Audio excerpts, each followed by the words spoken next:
Welcome friends, welcome back to the kitchen, welcome back to Sunday morning in the old cookbook show. Today we're going to do a recipe out of this cookbook called The Pennsylvania Dutch and Their Cooking. This was published in 1935 and the front section is not really cookbook, it's more social studies, social history of who the Pennsylvania Dutch are, where they came from, what led them to the United States, their impact on the early years of the United States and their ongoing impact on the cuisine of the United States.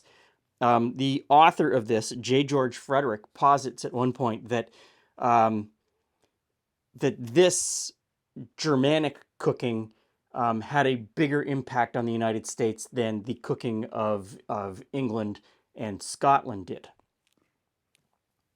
I don't know. I really don't know about that. A lot of these recipes, though, that are in this book sort of carry over, and you see them in other books of cookery not associated with the Pennsylvania Dutch. I've read the beginning, and it's, I don't know. I really don't know much about the author, so I can't judge how accurate the beginning of this book is. And not being American, I don't really know much about the history of the Pennsylvania Dutch. So I can't comment on that. But the recipes are solid. The recipes in this book are solid, and we've done recipes from the book before. I will say, as with anything, anytime that you try to narrow a recipe down and say that it comes from one area or one group of people, there are multitudes of variations on the same recipe because geographically and every family would have a different recipe. And you can see that in some of the recipes in here. There will be multiple recipes called the same thing that are completely different. That's no different than anywhere else. So we're going to make cinnamon kuchen, which is a yeast leavened sweetbread. So here I've got milk that I've scalded, and I'm going to add yeast to that. And of course I have let the scalded milk cool down a bit so that it won't kill the yeast. That's incredibly important. Okay, so that's mixed in.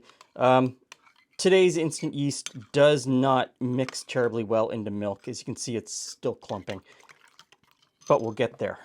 Okay, so I'm not going to wait for the yeast to bloom. I know that the yeast that I have here is good, and it's going to work. Next is the flour component, and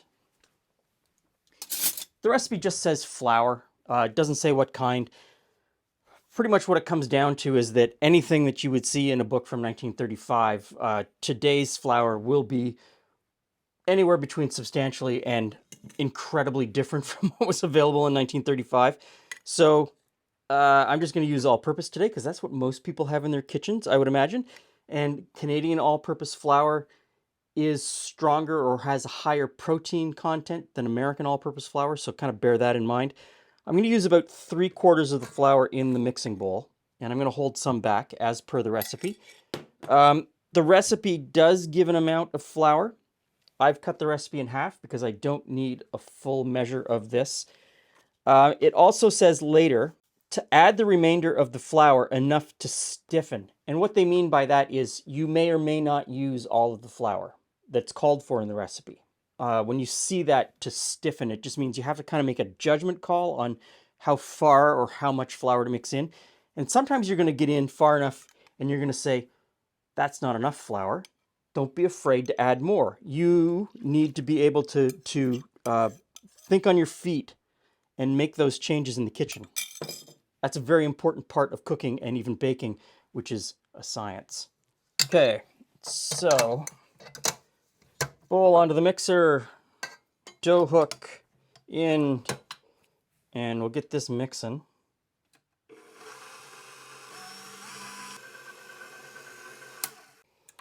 Okay, so what we get from this is just a raggedy dough. You're not looking to knead it or make it smooth, just kind of a raggedy dough at this point. There are more ingredients that are going to go in here with the flour. We'll need it at that point. This is an enriched dough with fat and sugar and egg. So we're supposed to let this rise for 2 hours.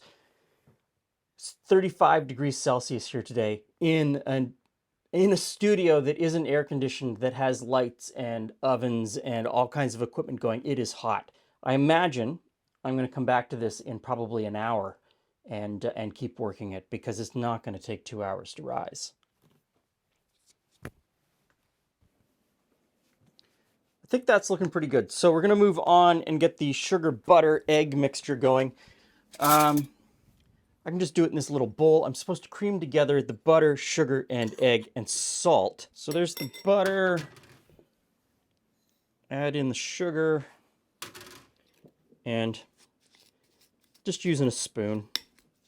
You could use a rotary mixer, electric hand mixer, something like that. But back of a spoon's going to get us there just as quickly. Back of a spoon works perfectly well. I know I'm telling you to use the back of a spoon, and I've got a KitchenAid stand mixer sitting here on the countertop. You don't need this. You could do everything that I'm doing here by hand, very simply. Might take a little bit longer, but it's... Making bread dough by hand is something that you should probably do at the very beginning. Getting to know what it feels like, what it looks like, as you're kneading it, is very important, and it plays a role even when you're doing it with a stand mixer. Having that knowledge of what the dough should look and feel like is very important, and doing it by hand really helps you kind of get to that point. Again, back to the spoon. We'll just get that egg mixed in with the butter, sugar, and salt. And you're not going to get a super smooth mixture, but I don't think that matters all that much. So we'll take the cover off. Get our dough hook off to the side. And get the butter, sugar, and egg in. Move this back onto the mixer. And we'll start that mixing together.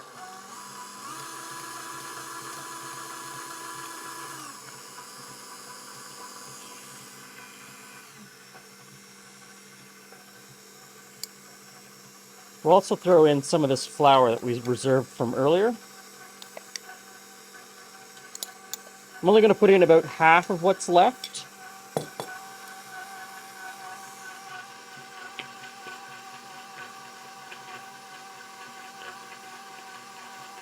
There we go. Pulls it all together.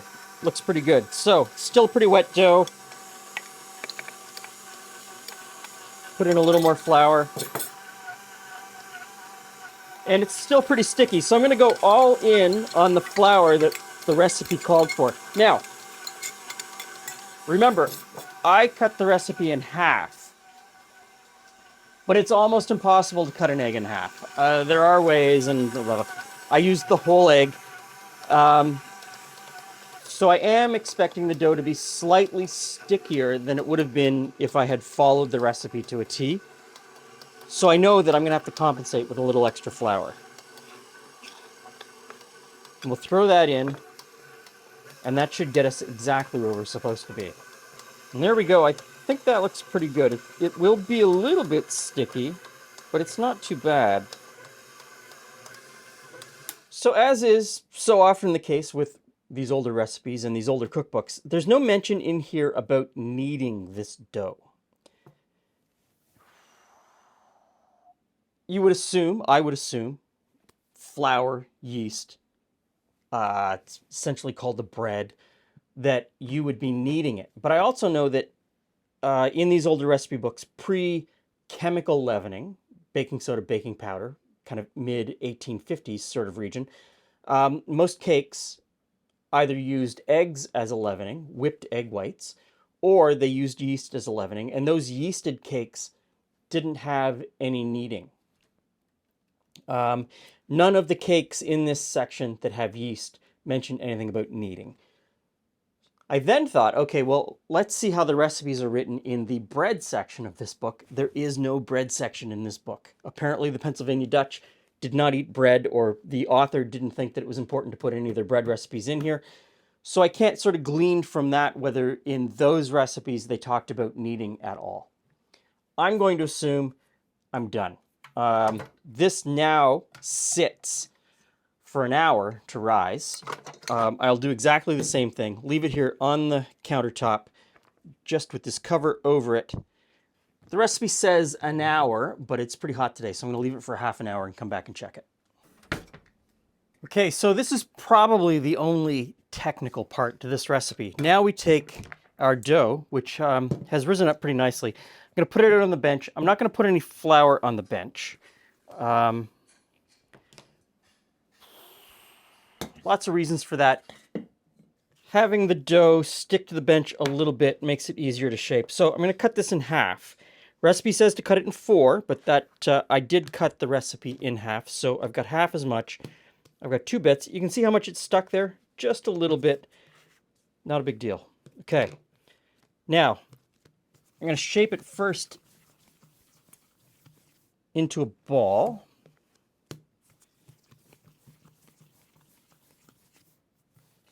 And I'm supposed to put it into a pie tin. I've greased the bottom of my pie tin. It doesn't say to, but I thought probably best case scenario would be a good idea. And it also says to roll it out to fit the pie tin. I would be inclined to try and shape it by hand, but in an effort to follow the recipe, let's try it with a rolling pin. And dough is pretty forgiving, right? Pick it up, turn it over, move it around. Don't worry about it sticking too much. And it is one of those problems where if you overwork it, it's going to start snapping back, which is always kind of my worry with a rolling pin.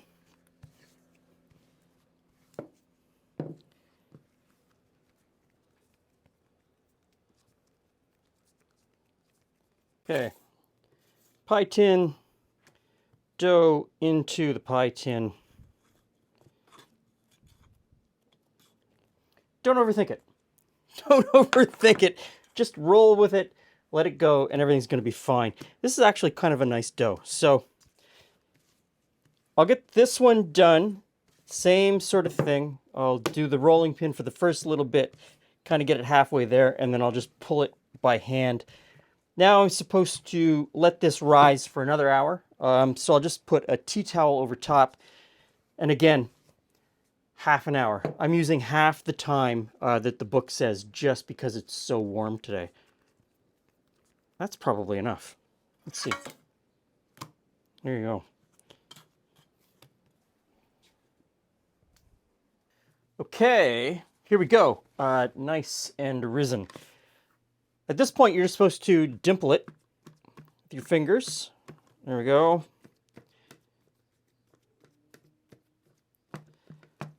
This is one of those recipes, like so many recipes, you need to take the time to read the recipe multiple times before you start to make it. That is a really, really good way to lower your stress when you eventually get to make the recipe.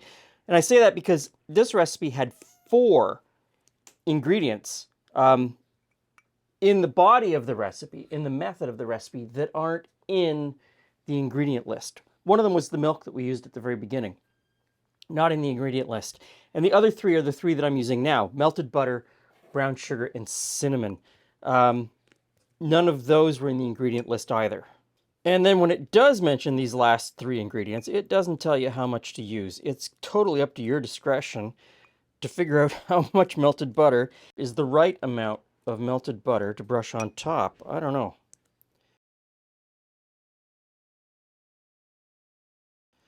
I'm going to say I've got it. Now, sprinkle some brown sugar on top. Again, up to you how much brown sugar to use, what color of brown sugar to use. Completely your choice. And I've got the oven preheated to 375. The book says to cook in a medium hot oven. Sometimes they give an actual range of what that is, and it doesn't match what today's range is. So you have to kind of look through the book and see if they give a range. Do they give a range or not? And then sort of work from there. And the last ingredient is some cinnamon. Sprinkle that on top. We're supposed to sift it on. I think sprinkling works just as well. And into the oven The recipe says 25 to 30 minutes.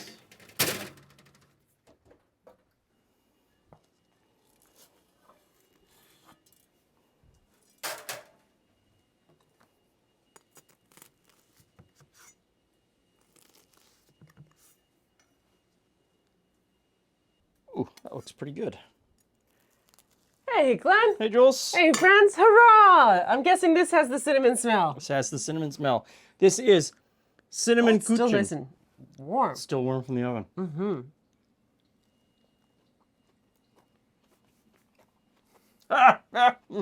That's really good. Glenn's doing his dance. Because it's just bread with cinnamon sugar on the top. Right now, it's warm bread. Yeah. It's not sweetened bread. It's got a little bit of sugar. It's enriched, so it's got sugar and butter in it and an egg. So it is an enriched. It's a deconstructed cinnamon roll. Wow, weren't they all forward thinking? I know. If you wanted to go to a restaurant, Rename it. Yeah. I don't need dinner. I can just plow through that. That's probably a bad idea. Yeah. But a cup of tea would go well with it. Okay, so it's yeasted. I'm tempted to have a second piece. Totally. Mm-hmm.